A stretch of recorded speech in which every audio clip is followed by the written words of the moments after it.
Big talk with ऋषि पांडे में आपका स्वागत है। आज चर्चा शशि थरूर, कांग्रेस के उनके रिश्ते और कांग्रेस के नेताओं द्वारा उनके खिलाफ की जा रही बयानबाजी। कोई माने चाहे ना माने, शशि थरूर ने कांग्रेस को फंसा दिया है।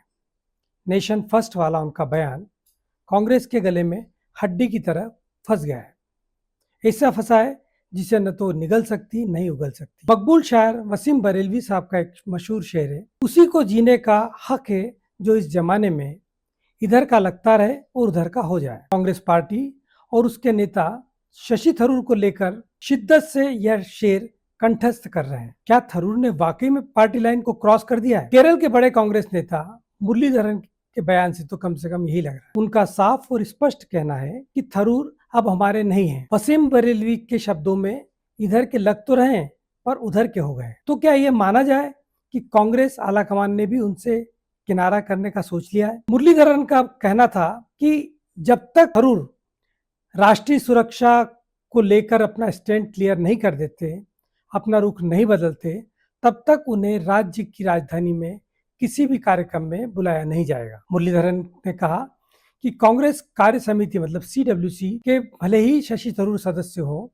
लेकिन अब वो हम में से एक नहीं है, उन्हें हम में से एक नहीं माना जाना चाहिए। आखिर ऐसा क्या बोल गए शशि थरूर जिसके कारण वो कांग्रेस के कई सारे नेताओं की आंखों की किरकिरी बन गए? तिरुवनंतपुरम के एक कार्यक्रम में एक छात्र ने उनसे पूछा था कि पार्टी को ऐसा क्यों लगता है कि वो बेवफाई कर रहे हैं। थरूर ने इसका जवाब दिया था, उनका जवाब राष्ट्र के नजरिए सही हो सकता है, कांग्रेस ने इसे कैसा लिया इसे मुरलीधरन के बयान से समझा जा सकता है। थरूर का कहना था कि देश और उसकी सीमाओं पर हाल ही में जो कुछ हुआ उसके सिलसिले में सशस्त्र बलों और केंद्र सरकार का समर्थन करने की मेरे रुख के कारण बहुत से लोग मेरी कड़ी आलोचना कर रहे हैं, लेकिन मैं अपनी बात पर अड़ा रहूंगा क्योंकि मेरा मानना है कि देश के लिए सही है, देश पहले पार्टी बाद में। थरूर ने आगे कहा कि जब उनके जैसे लोग राष्ट्रीय सुरक्षा के हित में अन्य दलों से सहयोग का आह्वान करते हैं तो अक्सर उनकी अपनी ही पार्टियां उन्हें विश्वासघाती मानती है। उनका कहना था कि एक बड़ी समस्या बन गई है, जिसके जवाब में देश के पहले प्रधानमंत्री जवाहरलाल नेहरू द्वारा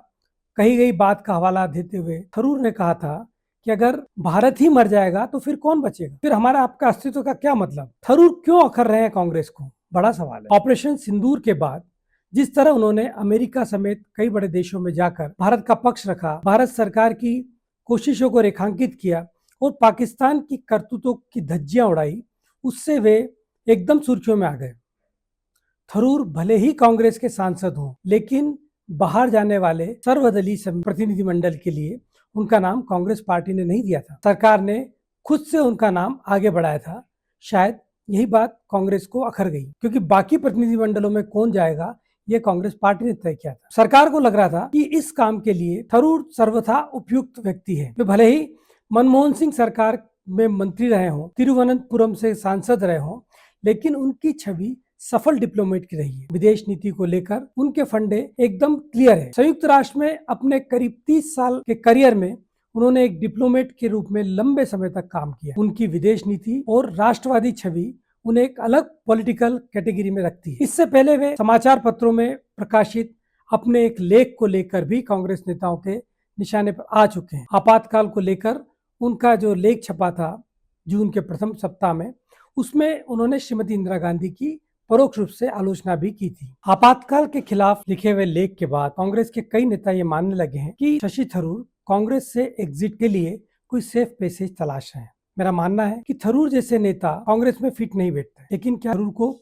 सिर्फ इसीलिए सजा दी जानी चाहिए कि उन्होंने राष्ट्र पहले की बात कही? अब सवाल आपसे, क्या राजनीति में पार्टी पहले होना चाहिए या देश? क्या कांग्रेस को शशि थरूर जैसे नेताओं को दबाना चाहिए या उन्हें नेतृत्व देना चाहिए? हमें आपके जवाब का इंतजार है। कमेंट कीजिए, चैनल को सब्सक्राइब कीजिए और रोज देखिए बिग टॉक विद ऋषि पांडे। नमस्कार।